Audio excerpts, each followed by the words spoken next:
Hello viewer, स्वागत है आपका मेरे YouTube channel study with doctor Pawan Oberoi पर। मैं doctor Pawan Oberoi, head of department faculty of commerce, Bhagwati college, Meerut. Viewers, इस वीडियो में मैं आज आपसे डिस्कस कर रहा हूँ सीसेस यूनिवर्सिटी मेरठ में जो आपका एमकॉम सेकेंड ईयर में स्ट्रेटेजिक मैनेजमेंट का जो आपका पेपर है, तो मैं उसके MCQ डिस्कस कर रहा हूँ और पार्ट नंबर 4 डिस्कस कर रहा हूँ। फर्स्ट टाइम आप अगर मेरे चैनल को देख रहे हैं तो मेरा channel study with doctor Pawan Oberoi को सब्सक्राइब कर लीजिएगा, लाइक और शेयर भी करते रहिएगा अपने फ्रेंड सर्कल में, क्योंकि 8 तारीख से आपके एग्ज़ाम है, आज 6 तारीख है, तो 2 ही दिन का टाइम है। तो केवल एक यही सब्जेक्ट रह गया है स्ट्रेटेजिक मैनेजमेंट, बाकी ह्यूमन रिसोर्स मैनेजमेंट और जो इंडस्ट्रियल रिलेशन वाला है उसके प्रीवियस ईयर के मैं 2 क्वेश्चन पेपर जो है वो सॉल्व करवा चुका हूँ, तो आप उसकी प्लेलिस्ट में देख सकते हैं अगर आपके पास ऑप्शन में वो वाले पेपर्स हैं तो। ठीक है, स्ट्रेटेजिक मैनेजमेंट के 3 पार्ट में डिस्कस कर चुका हूँ, अभी 150 के आसपास क्वेश्चंस और है, तो ये 500 का क्वेश्चन बैंक जो है वो आपका पूरा हो जाएगा। और एक मैं वीडियो बनाऊंगा रिसर्च मैथोलॉजी पर, जो कि बड़ी इंपॉर्टेंट होगी, उसमें तकरीबन 250 या 300 बहुत ही इंपॉर्टेंट मोस्ट क्वेश्चंस हैं इंपॉर्टेंट जो मैंने कलेक्ट किए हैं, तो वो मैं आपके साथ शेयर ज़रूर करूँगा। तो ये एमकॉम के लिए और NTA नेट के लिए, MA पॉलिटिकल साइंस के लिए और आपके BA में जो सोशल रिसर्च मेथड्स का जो पेपर है उसके लिए है ना, बहुत ही इम्पोर्टेंट वीडियो रहेगी। ठीक है व्यूवर्स, तो बाकी ये NTA नेट वालों के लिए और TGT PGT वालों की जो प्लेलिस्ट है मैं उसमें भी अपलोड करूँगा, क्योंकि TGT का पेपर थोड़ा सा ईजी आता है लेकिन PGT का थोड़ा टफ आता है, तो उनके लिए भी ये क्वेश्चंस हेल्प करेंगे, है ना। तो जो मेरी क्वेश्चन बैंक की NTA नेट TGT PGT है, तो उस वाली प्लेलिस्ट में भी ये मैं क्वेश्चंस अपलोड करूँगा, ताकि आप NTA नेट की भी स्टडी कर पाएँ एक ही प्लेलिस्ट में। चलिए डिस्कस करते हैं। नई तकनीकों के प्रयोगों से मौजूदा लाभों में वृद्धि के अलावा कौन सा लाभ और पैदा किया जा सकता है? तो वो है सामाजिक स्तर में सुधार। विपणन अनुसंधान में सम्मिलित है, तो तीनों ही सम्मिलित है, ग्राहकों की ज़रूरतों का ज्ञान, ग्राहकों की इच्छाओं का ज्ञान और ग्राहकों के लिए नए नए उत्पादों पर अनुसंधान। तो ऑप्शन डी करेक्ट है ना ये सभी। विपणन रणनीति बनाते समय सबसे अधिक महत्व दिया जाना चाहिए, तो वो ग्राहक संतुष्टि को, मानव संसाधन प्रबंध के क्षेत्र में योजना शामिल है, तो निर्देशन एवं नियंत्रण, श्रम शक्ति, विकास और रखरखाव। तो डी करेक्ट है ये सभी। कर्मचारियों के प्रदर्शन का मूल्यांकन का कार्य कौन करता है? मानव संसाधन प्रबंध। मानव संसाधन प्रबंध के कार्य में सम्मिलित है, तो परीक्षण और साक्षात्कार, निगमन साक्षात्कार, शीर्ष प्रबंधन के साथ संवाद। तो ऑप्शन डी करेक्ट है ये सभी। संगठन में योग्य व कुशल कर्मचारियों को अभिप्रेरित करने का कार्य किया जाता है, तो वो है मानव संसाधन प्रबंध के द्वारा। किसी भी संस्था को शिखर तक पहुंचाने में महत्वपूर्ण भूमिका निभाता है, तो वो है अनुसंधान और विराम विभाग। अनुसंधान और विराम विभाग पर सबसे अधिक खर्चा किया जाता है, तो वो फार्मा कंपनी द्वारा भी और IT कंपनी द्वारा भी, दोनों के द्वारा खर्चा किया जाता है।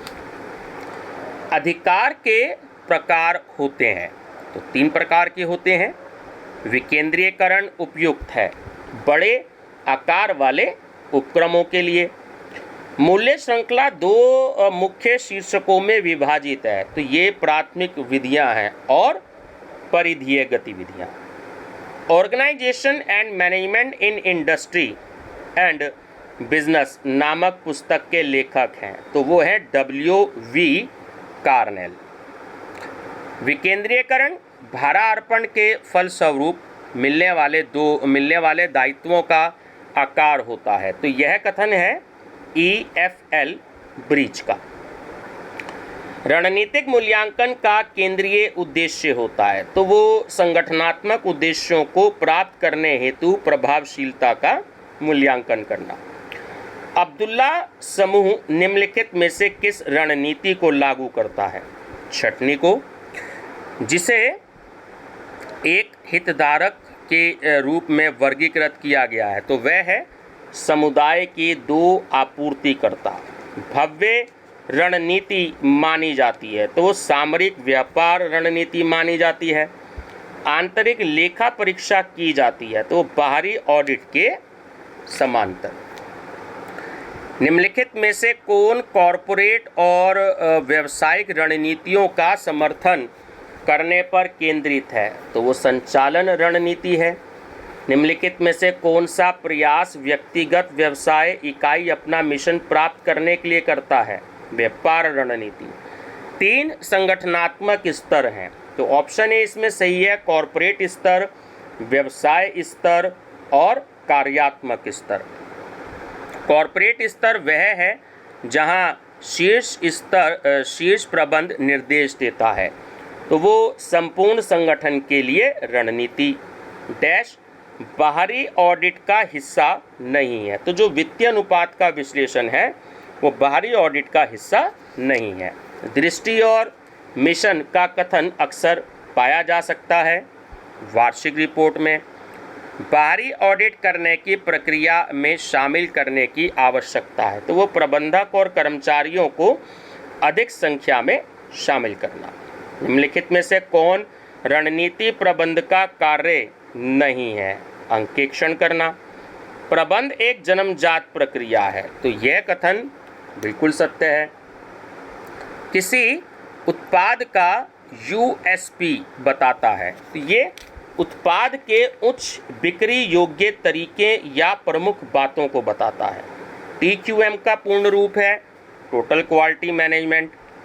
निम्नलिखित में से कौन रणनीतिक प्रबंधन प्रक्रिया का एक मुख्य तत्व है? तो रणनीति तैयार करना, रणनीति का मूल्यांकन और रणनीति को लागू करना। तो ये जो ऑप्शन डी है आपका बिल्कुल सही है कि ये सभी। प्रतिस्पर्धी लाभ के रूप में सबसे अच्छा वर्णित किया जा सकता है तो वो है ऑप्शन बी की दक्षता में वृद्धि हुई है डैश नीले महासागर की रणनीति की नींव है तो वो है मूल्य नवाचार।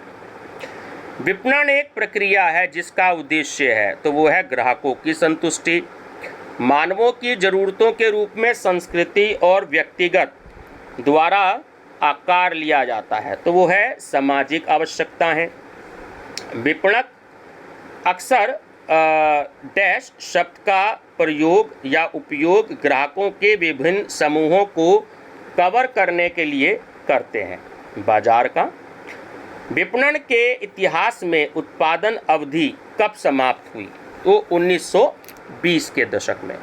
एक साख प्रशिक्षण और विकास में मदद करता है तो वो वृद्धि के लिए लचीलापन और क्षमता। किसी कर्मचारी को एक विशिष्ट रैंक और जिम्मेदारी सौंपना किसके रूप में जाना जाता है? प्लेसमेंट। चयन प्रक्रिया के इनपुट में सभी शामिल होते हैं तो वो होते हैं पर्यवेक्षण। निम्नलिखित परीक्षणों में से कौन सा आत्मविश्वास, प्रेरणा, भावनात्मक संतुलन आदि को मापता है? तो वो होता है व्यक्तित्व परीक्षण। जॉब डिजाइन को विकसित करने में मदद करता है नौकरी विश्लेषण। मानव संसाधन विभाग है तो देखिए ये एक सेवा विभाग होता है। निम्नलिखित में से कौन कंपनी के भीतर उपलब्ध कौशल का वर्णन करता है? तो वो होता है आपका मानव संसाधन सूची। मानव संसाधन नियोजन के लिए अनिवार्य है तो प्रभावी कर्मचारी विकास कार्यक्रम, भर्ती के लिए आधार और चयन नीति के लिए आधार। तो ऑप्शन डी करेक्ट है ये सभी। निर्देशन HRM के महत्वपूर्ण कार्यों में से एक है जो किसके अंतर्गत आता है? प्रबंधकीय समारोह के अंतर्गत। ठीक है, चलिए कौन सा वातावरण नए बाजार और नए व्यापार खंड बना सकता है? तो वो है तकनीकी वातावरण। एक बड़े विनिर्माण संयंत्र का शीर्ष स्तर पर प्रबंध संचालन की क्रिया पर डैश करने के लिए योजना बनाता है तो वो है नियंत्रण। ग्राहक द्वारा अधिक सौदेबाजी होती है जब बाजार में उत्पादन अधिक हो। वर्तमान उत्पादों की मार्केटिंग को किस नाम से जाना जाता है? बाजार का विकास। निरंतर अस्तित्व से क्या आशय है? तो एक टर्न अराउंड प्राप्त करके उसके बाद विकास नहीं होता। मैकडॉनल्ड्स द्वारा भारत में अपने नए स्टोर से खोलने की योजना से संबंधित निर्णय होता है, तो वो होता है कॉरपोरेट निर्णय। एक बड़े कॉरपोरेट निगम द्वारा रणनीतिक प्रबंधन का उपयोग किया जाता है। तो नए बाजार में प्रवेश करने के लिए भी, बड़े निगम को विक्रय करने के लिए भी और जटिल लक्ष्यों की प्राप्ति के लिए भी। तो ऑप्शन डी करेक्ट है ये सभी। संस्था के प्राथमिक उद्देश्यों में सम्मिलित होता है, तो नियोजन करना, कुशल कर्मचारी की नियुक्ति करना और तकनीक का निर्धारण करना। तो ऑप्शन डी करेक्ट है ये सभी। निष्पादन उद्देश्य होते हैं, तो देखिए नैतिक उद्देश्य भी होते हैं, नव प्रवर्तन उद्देश्य भी होते हैं और समस्या समाधान उद्देश्य भी होते हैं। तो सही आंसर है ऑप्शन डी ये सभी। रणनीतिक प्रबंध का प्राथमिक कार्य होता है, तो ये होता है संगठन के लिए रणनीति तैयार करना, व्यक्तियों को इच्छित तरीके से कार्य संपादन कराने के लिए प्रोत्साहित करना ही अभिप्रेरण है। तो यह कथन किसका? यह है कुंट्स एवं ओडोनल का। अभिप्रेरण प्रबंध का हृदय होता है, यह कथन किसका है? यह है रेंसिस लिकर्ड का। किसी उत्पाद के निर्माण को रोकना अथवा कार्यक्षमता को कम करना किस रणनीति में आता है? तो वो होती है छटनी रणनीति। कारपोरेट की रणनीतियाँ कितने प्रकार की होती हैं? 7 प्रकार की। स्थिरता रणनीति एक कैसी रणनीति है? कॉरपोरेट स्तर रणनीति है। वे कौन से साधन हैं जिनके द्वारा दीर्घकालिक उद्देश्यों को प्राप्त किया जा सकता है? तो वो होती है रणनीतियाँ। विपणन रणनीति किस प्रकार की रणनीति होती है? कार्यात्मक रणनीति। एक संगठन के संभावित और वांछनीय भविष्य की स्थिति को कहा जाता है विजन। संयोजन रणनीति का मुख्य उद्देश्य है, तो वो है कंपनी के प्रदर्शन में वृद्धि। टर्न अराउंड रणनीति एक रिटेनमेंट रणनीति है, तो यह कथन है ये बिल्कुल सत्य है। निम्नलिखित में से कौन एक कॉरपोरेट सामाजिक जिम्मेदारी नहीं है? तो वो है मुक्त उद्यम। वित्तीय पर्यावरण के साथ संबंध है, तो देखिए पूंजी बाजार और पैसे की मांग और आपूर्ति। तो ऑप्शन नंबर सी सही है ना, ए और बी दोनों। GE9 सेल मॉडल का दूसरा नाम है, तो वह है प्रकाश मैट्रिक्स बंद करो। प्रकाश मैट्रिक्स बंद करो। कॉरपोरेट अधिग्रहण के असफल होने के कारण हो सकते हैं, तो देखिए बीमार दशा और अपर्याप्त अनुसंधान, अनियंत्रणीय घटक, तो ये सभी हो सकते हैं। ऑप्शन डी करेक्ट है। शब्द युक्ति सबसे अधिक किससे संबद्ध होने की संभावना है? तो वो है संचालन रणनीति। अंतर्ज्ञान विधि का दूसरा नाम क्या कहलाता है? तो वो होती है सर्वोत्तम विधि। व्यवसाय नीति और सामरिक प्रबंधन की उत्पत्ति को किसके लिए फिर से डैश के लिए फिर से तैयार किया जा सकता है? तो वो है सन 1911। व्यूहरचना तथा निपुणता शब्दों का प्रयोग समान अर्थों में किया जाता, तो ये कथन है बिल्कुल सत्य है। विज्ञान व्यवसाय की चालक शक्ति होती है, यह कथन किसका है? तो यह है रॉबर्ट हेल्ब्रोजर का। आंतरिक संसाधन विश्लेषण की सबसे महत्वपूर्ण विधि कहलाती है, तो वह है मूल्य श्रृंखला विधि। हितधारकों की भूमिका में शामिल है, तो प्रत्यक्ष प्रबंधन, निवेश करना और निर्णय लेना, है ना, तो ये सभी शामिल होते हैं। जो कंपनियां अपनी कमजोरियों को जानते हुए समय अनुसार उपयुक्त कदम नहीं उठाती हैं, वह क्रमशः पतन या समाप्ति की ओर अग्रसर हो जाती हैं। तो यह परिभाषा किसने दी? ये दी है प्रोफेसर गुलिक ने। आमतौर पर शामिल होने वाले पर्यावरण खंडों में डैश शामिल नहीं होंगे, तो उत्पादों या सेवाओं का विकल्प। बाहरी वातावरण के आर्थिक खंड के विश्लेषण में निम्नलिखित सभी अपवाद शामिल होंगे। तो वो है ऑप्शन बी की एक आकस्मिक कार्यबल की ओर कदम। निम्नलिखित में से कौन एक उद्यम के लिए एक प्रवेश बाधा नहीं है? तो वो है आपूर्तिकर्ताओं की सौदेबाजी की शक्ति।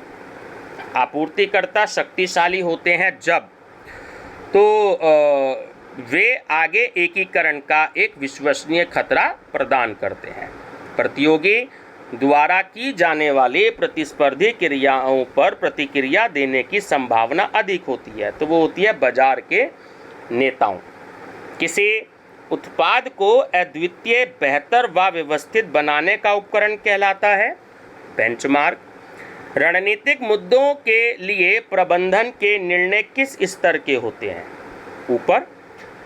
रणनीतिक प्रबंधन लेखा परीक्षा के रूप में जाना जाता है।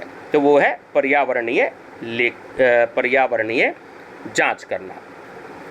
तो व्यूअर्स, अभी 70 के आसपास क्वेश्चन और है मेरे पास, तो अगली वीडियो में मैं आपसे डिस्कस करूंगा, नहीं तो वीडियो थोड़ी सी ज़्यादा बड़ी हो जाएगी।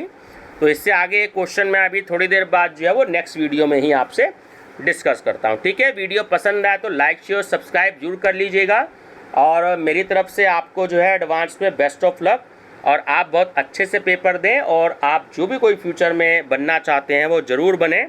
और मेरी प्लेलिस्ट में बहुत सारे वीडियोज़ हैं, आप अपने किसी भी कंपटीशन की तैयारी के लिए आप उन वीडियो को डिस्कस कर सकते हैं, देख सकते हैं, अपने फ्रेंड्स में शेयर कर सकते हैं। ठीक है व्यूवर्स, थैंक यू।